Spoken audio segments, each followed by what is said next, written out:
Hello ကျမတို့ကဒီနေ့ Gen Z ရဲ့ Sport Day ဆိုတော့ Sport House ကိုသွားကြပါတယ်။ဒါတော့ကျမပါ။ကျမတို့ Christian နဲ့ဆိုတော့အများကြီးတော့မဆော့နိုင်ပါဘူး။ဒါပေမဲ့ Christian ရဲ့အဖေလည်းဆော့တယ်ဆိုတော့ကျမတို့လည်း Gen Z အဖွဲ့တွေနဲ့စီစီလုံးလုံးလိုက်သွားကြပါတယ်။ဒါကလေကျမတို့မလေးရှားမှာ Sport House ကိုရောက်တဲ့ပထမဆုံးအကြိမ်ပေါ့နော်။ဒီမှာအားလုံးကယောက်ျားလေးနဲ့မိန်းကလေးနဲ့ကွင်း2ကွင်းခွဲပြီးတော့ဆော့နေကြပါတယ်။ဒီကွင်းကလေတစ်နာရီငှားရင် ringgit 150ပေးရပါတယ်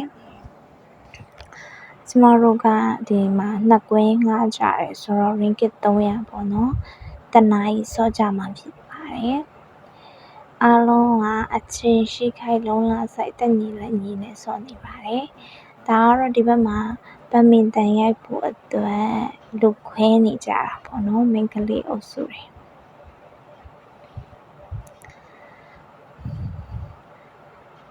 လူတွေလည်းအရမ်းများပြီးတော့ပျော်စရာကောင်းခဲ့ပါတယ်ဒီမှာကဒီဘက်ကွင်းမှာကြတော့ဒါကအမျိုးသားတွေဘောလုံးကန်နေကြပါဒါကတော့ကျမရဲ့ Christian ပါ Christian ကလည်းရောက်ကလေးကသူ့ရဲ့ဆရာမတွေနောက်မှာပဲလိုက်နေပါတယ်ဆရာမတွေကလည်းသူ့ကိုချစ်တော့ Christian လေးကိုဝိုင်းထိန်းပေးပါတယ်မမီတက်တာပေါ့နော်ကျမတို့ကတော့ကလေးနဲ့တိတ်လည်းမစော့နိုင်ဘူးဆိုတော့ဗီဒီယိုပဲရိုက်ခဲ့လိုက်ပါတယ် Christian ကလည်းအရင်ပြောတယ်ဒီမှာသူကလည်း sport ကွင်းမှာ toilet လေးရှိပါတယ် toilet ကလည်းအရန်တန့်ရှင်းနေပေါ့နော်သိတဲ့အတိုင်းကျမက toilet ညစ်ပတ်လို့ရှိရင်မသွားချင်ဘူးပေါ့နော်ဒီမှာသူများနိုင်ငံရဲ့ toilet တွေမှာတန့်ရှင်းတယ်မှန်နေလည်းအပြည့်ကတ်ထားသူကချစ်စရာလေးပေါ့နော် sport house ဆိုတော့ဘောလုံးလေးတွေနဲ့ပြီးစင်ပါလေ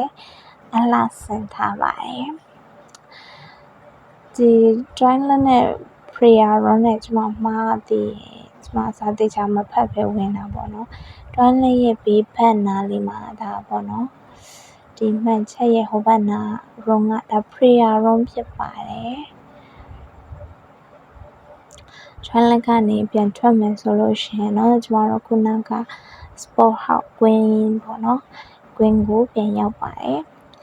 ဒီမှာဆရာကြီး Christian ကသူများတွေစော့နေတဲ့ဥစ္စာကိုသူကဝင်ပြီးတော့ဒိုင်လူကြီးလှုပ်နေရပေါ့နော်ဒါကတော့မိန်းကလေးအုပ်စုတွေဘက်မင်တန်ရိုက်နေကြပါတယ်အားလေးကြပေါ့Christian ကလေ Christian ကိုချစ်တဲ့လူတွေများပြီးတော့ထိန်းပေးတဲ့လူတွေများလို့ကျမအရန်သက်သာပါတယ်ကျမမစော့ဘူးဆိုဗီဒီယိုတွေပဲရိုက်ပေးနေတာပေါ့နော်ဒါတော့ကျမရဲ့ဆရာကြီး Christian ပါ Christian ကလည်းဒီလို Queen 姐姐မှာသူလမ်းလျှောက်ရဆိုအရန်ပျော်နေတယ်ပေါ့နော်မလေးရှားမှာက apartment အနေနဲ့နေကြတော့မြေပြင်မှာကျမတို့မြန်မာပြည်ကလိုသိန်းတွေပါစော့ဖို့အဲ့လိုမျိုးကလေးတွေချန်ချင်းကြီးမှာလမ်းလျှောက်ရတော့ဘာလို့သိမရှိဘူးပေါ့နော်အဲ့တော့ကလေးတွေလည်းညင်းငွေတယ်ဒါပေမဲ့ဒီလိုမျိုး sport house တွေပါခေါ်လာတဲ့ခါကျတော့သူတို့လည်းကြည်ကြည်ပြင်းပြင်းရှောက်ကြည့်လို့ရတယ်လွတ်လွတ်လပ်လပ်သွားလို့လည်းရတယ်ဆိုတော့သူတို့လည်းအရန်ပြောတယ်ပေါ့နော်ကျမရဲ့ Christian ကိုချစ်တဲ့လူတွေများတဲ့အတွက်ကျမကအပြင်ရောက်တဲ့အခါမှာအရန်သက်သာတယ်အထူးသဖြင့်ဖျားเจ้าပေါ့နော်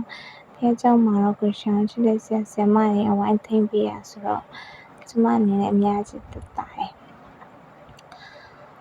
အဲ့တော့လည်းကျေးဇူးတင်ပါတယ်အားလုံးကိုChristian လေးအရန်ပျော်နေတာပေါ့နော်ဟိုသွားလိုက်ကြလိုက်သူကလေဆော့ချင်တာပေါ့ဒါကတော့ Christian ရဲ့မမီပါကျမလည်း sport ဝတ်စုံသားမှာပါတာဝင်ပြီးတော့တပွဲနှွှဲလိုက်တယ်ပေါ့နော်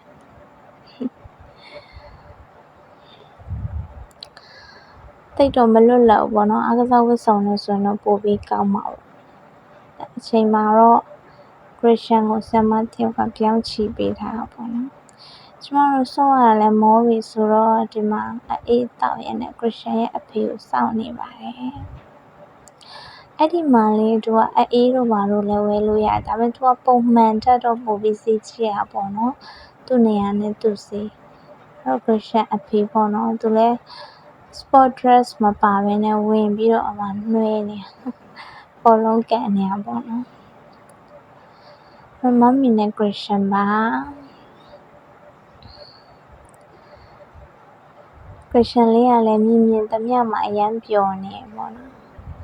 သူလမ်းလျှောက်တက်ပြီဆိုကြတဲ့ကျမသူ့လိုက်ပြီးတော့မျက်ခြေမပြတ်ကြည့်တယ်ပေါ့နော်ကြည့်နေနဲ့ချော်လဲတဲ့ခောက်တွေလည်းအများကြီးပဲကလေးဆိုတော့လေမလေးရှားမှာလေဒီလိုမျိုးလေပတ်ရမယ့်နေရာတွေလည်းရှိပေမဲ့နေကင်းဘက်တော့အရန်နေပူတယ်ပေါ့နော်ညဘက်တွေဘာတွေမှာပဲစောရကဲဘာလို့လို့နဲ့အချိန်လဲပြေတော့မယ်ကျမရဲ့ဗီဒီယိုလေးရက်လိုက်ပါတော့မယ်သဘောကျရင်ဆိုရင် like and subscribe လေးလုပ်ပေးခဲ့ကြဖို့မေတ္တာရက်ခံပါတယ်နော်အားလုံးပဲ bye bye